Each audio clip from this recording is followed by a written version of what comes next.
இப்போ நேற்று கல்வன் பார்த்து டயர்டானீங்க, அப்புறம் ஃபேமிலி ஸ்டார் பார்த்து எப்படி இருக்கீங்க? ஃபேமிலி ஸ்டார் உங்களை என்ன பண்ணுச்சு? ஃபேமிலி ஸ்டார் பார்த்து எனக்கு என்ன ஆச்சுன்னா, கல்வன் எவ்வளவோ பரவாயில்ல அப்படின்னு சொல்கிற அளவுக்கு ஃபேமிலி ஸ்டார் இருந்துச்சுன்னா பாரு. சரி, இப்போ ஃபேமிலி ஸ்டாரோடைய ஒன்லைன் இந்த படத்தில் ஒன்லைன் நம்ம எடுத்துக்கிட்டோன்னா, விஜய் தேவர்கொண்டா வந்து ஒரு சிவில் இன்ஜினியராக இந்த படத்தில் வராரு. அவர் பார்த்திங்கன்னா அவரோட 2 அண்ணன் பசங்க அப்புறம் அம்மா எல்லோரும் கூட்டு குடும்பமாக வாழ்ந்துட்டு வராங்க. அவர் இருக்கிற வீட்லேயே நம்ம ஹீரோயின் வந்து மேலே குடி வராங்க. ஸோ அவங்க 2 பேத்துக்குள்ளே பார்த்திங்கன்னா ஒரு சின்ன லவ் வந்துடுது. அப்புறம் தான் விஜய் தேவர்கொண்டாக்கு தெரியுது ஹீரோயின் வந்து ஒரு தீசிஸ் எழுதுறதுக்காக தான் விஜய் தேவர்கொண்டா கூட பழகுனாருன்னு சொல்லி தெரிய வருது. ஓகே. ஸோ வந்து அந்த இடத்துல வந்து நம்ம ஹீரோ வந்து கொஞ்சம் அஃபண்ட் ஆயிடுறாரு. ஸோ அவங்க 2 பேரும் அந்த இடத்துல ஒரு சின்ன கிளாஷ் இருந்திருது அவங்க 2 பேத்துக்குள்ளே. அதுக்கப்புறம் என்னாச்சு, அவங்க 2 பேரும் சேர்ந்தாங்களா இல்லையா அப்படின்றத இந்த படத்தோட ஒன்லைன். ஓகே, ஒன்லைன் வந்து அதாவது வந்து ஹீரோ ரொம்ப நல்லா இருக்கிற மாதிரி இருக்கும். சப்ஜெக்ட் அதான், ஹீரோ வந்து ஒரு எக்ஸ்பெரிமெண்டல் சப்ஜெக்டாக பார்க்குற மாதிரியான ஒரு ஹீரோயின்ங்கிற மாதிரியான ஒரு பெர்ஸ்பெக்டிவ் கிடைக்குது. படமாக இப்படி இந்த படத்தோட ஃபர்ஸ்ட் ஹாஃப் எடுத்துக்கிட்டிங்கன்னா கிரிஞ்சு தான், ஒரே கிரிஞ்சு. இந்த படத்தில் வந்து ஒரு ஃபர்ஸ்ட் ஹாஃப்ல ஒரு 2 ஃபைட் வருது. நம்மளால வந்து அதெல்லாம் பார்க்கவே முடியல. என்ன பாலகிருஷ்ணா கேட்டஃபா இருக்கும். அதாவது உங்களுக்கு உதாரணத்துக்கு சொல்லணும்னா, ஒரு ஸ்டீல் பக்கெட் வந்து கீழே இருக்கும், தரையில் வச்சுருப்பாங்க. நம்ம தேவர்கொண்டா போய் அடித்து ஸ்டீல் பக்கெட் மேலே ஒரு மிதித்து தரையாக புதைச்சிருவார். புதைச்சிட்டு அவர் என்ன தெரியுமா சொல்லுவார், இது ஈசானி மூலை, சம்ப் இங்கே தான் இருக்கணும், அதனால தான் நான் அப்படி பண்ணேன் அப்படின்பாரு. அதே மாதிரி இன்னொரு ஃபைட்டு கூட ஒன்று வரும். அதாவது நம்ம ஹீரோவோட அண்ணிக்கிட்ட ஒருத்தன் மிஸ்பிஹேவ் பண்ணிவிடுவான், ஒரு பெரிய ஆள். இவர் வந்து என்ன பண்ணுவார், உடனே தன்னோட அம்மா அண்ணன் பசங்க எல்லாத்தையும் கூட்டிகிட்டு போய் அவர் ஃபேக்ட்ரியில் வச்சு ஒரு ஃபைட் பண்ணுவார்.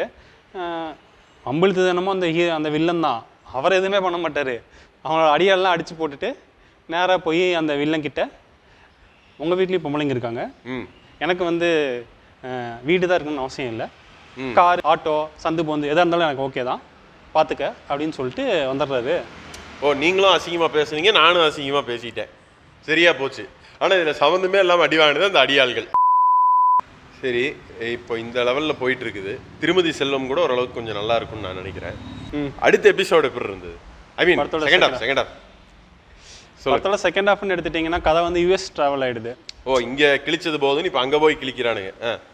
பார்த்தீங்கன்னா நம்ம ஹீரோயின் வந்துட்டு பெரிய கன்ஸ்ட்ரக்ஷன் கம்பெனியோட ஒரு எம்டியோட ஒரு பொண்ணு. சரி. ஸோ அதே கம்பெனியில் நம்ம விஜய் தேவர்கொண்டாவும் போய் வேலைக்கு சேர்ந்துடுறாரு. சரி. ஸோ அதுக்கப்புறம் அவங்க பார்த்தீங்கன்னா யூஎஸில் வந்து ஒரு பெரிய ப்ராஜெக்ட் ஒன்று பண்ணுறாங்க. ஸோ கதை வந்து அதை நோக்கி அதுக்குள்ளே போகுது. ஸோ இவங்க 2 பேரும் லவ் பண்ணுவாங்களா இல்லையா, சேர்ந்தாங்களா இல்லையா அப்படின்றத நோக்கியே வந்து கதை நவுந்துட்டே இருக்கும். ஒரு வழியாக எப்படியாச்சும் சேர்ந்துட்டாங்க அப்படின்னு நம்ம நினைக்கிறப்ப ட்விஸ்ட் வைக்கிறேன்ற பேரில் நம்மளை கொலையாக கொண்டு எடுத்துட்டாங்க. அப்படி என்ன பண்ணாங்க அதை சொல்லணும்னா ரொம்ப டைம் ஆகும். பரவாயில்ல சொல்லுங்க. இவ்வளோ தூரம் வந்துட்டாங்க, இதுக்கப்புறம் தாண்டிடுவாங்க, சொல்லுங்கள். அதாவது ஒரு இடத்துல வந்து பார்த்தீங்கன்னா நம்ம விஜய் தேவர்கொண்டா உனக்கெல்லாம் இடுப்பு சத்தவன் தான் மாப்பிள்ளையாக வருவான்ற மாதிரி நம்ம முன்னாள் தகவல்கிட்ட சொல்லிடுவாங்க. பேசிடுறாரு. அதை உண்மையாக ஆக்கணுன்றதுக்காகவே ஒருத்தன் இடுப்பை உடச்சி அவனை மாப்பிள்ளையாக்கி, ஒருத்தன் இடுப்பை உடச்சி அவன் என்னமோ பெரிய ஒரு இன்ஃப்ளூயன்ஷியல் ஆளுன்னு சொல்லி அவன் வந்து வம்படியாக வந்து ஹீரோயினை வந்து கல்யாணத்துக்கு ஃபோர்ஸ் பண்ணி அவங்க 2 பேத்துக்குள்ள ஒரு கல்யாணம் அரேஞ்ச் ஆகிடுது. இது கடைசியில் வந்து நம்ம ஹீரோக்கு வந்து ஹீரோயின் மேலே எந்த தப்புமே இல்லை அப்படின்னு தெரிய வருது. ஓகே, ஏன் அந்த தீசிஸ் ஃபுல்லாக படிக்கும்போது கடைசியில் படிச்சிடுறாரு. ஆமாம், நான் இவரை காதலிக்கிறேன், இவரையே திருமணம் செய்து கொண்டால் மகிழ்ச்சியாக இருப்பேன், hence proved I complete my thesis. எல்லாம் கிளாப் பண்ணி டாக்டர் பட்டம் கொடுக்குறாங்க.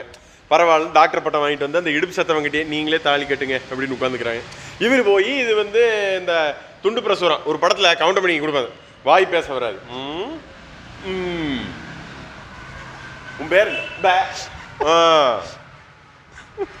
அப்படிம்பாரு தெரியுமா. அந்த மாதிரி இவர் வந்து ஊர் போகிற அந்த அந்த கல்யாணத்தில் உட்காந்துருக்கிற முதல்ல முன்னாடி இருக்கிற அந்த 4 பேர்த்துக்கிட்ட 5 ஸ்பைரல் பெயிண்டிங் கொடுத்து அவனுங்க அதுக்கப்புறம் என்ன ஆகுதுன்னு பார்த்தீங்கன்னா இவர் போய் அந்த கல்யாணத்தை நிறுத்தி கிட்டத்தட்ட பார்த்தீங்கன்னா ஒரு 100 பேர்த்த மஸ்கிட்டோ பேட்டில் நான் மஸ்கிட்டோ அடிக்கிற மாதிரியே போட்டு அடிச்சுட்டு, அதுக்கப்புறம் உனக்கு என்னையா பிரச்சனை, உன் பையனை பார்த்துக்கணும் அவ்வளோதானே, நான் பார்த்துக்கிறேன், எனக்கு 2 அண்ணங்க, 3வது 2 பேரும் உதவாக்கரையாக இருக்கானுங்க, 3வது இவனும் ஒரு உதவாக்கரை, இந்த உதவாக்கரைகள்லாம் சேர்ந்து அது உருப்படாம தான் பார்ப்பாது அப்படின்னு சொல்லி அவனையும் கூப்பிட்டு போய் உதவாக்கரைகளை வாழ வச்ச உத்தமன் அப்படின்றான். அதுதான் ஃபேமிலி ஸ்டாரா? கிட்டத்தட்ட அதான் ஃபேமிலி ஸ்டார். மொத்தத்தில் இந்த படம் எப்படி இருக்கு?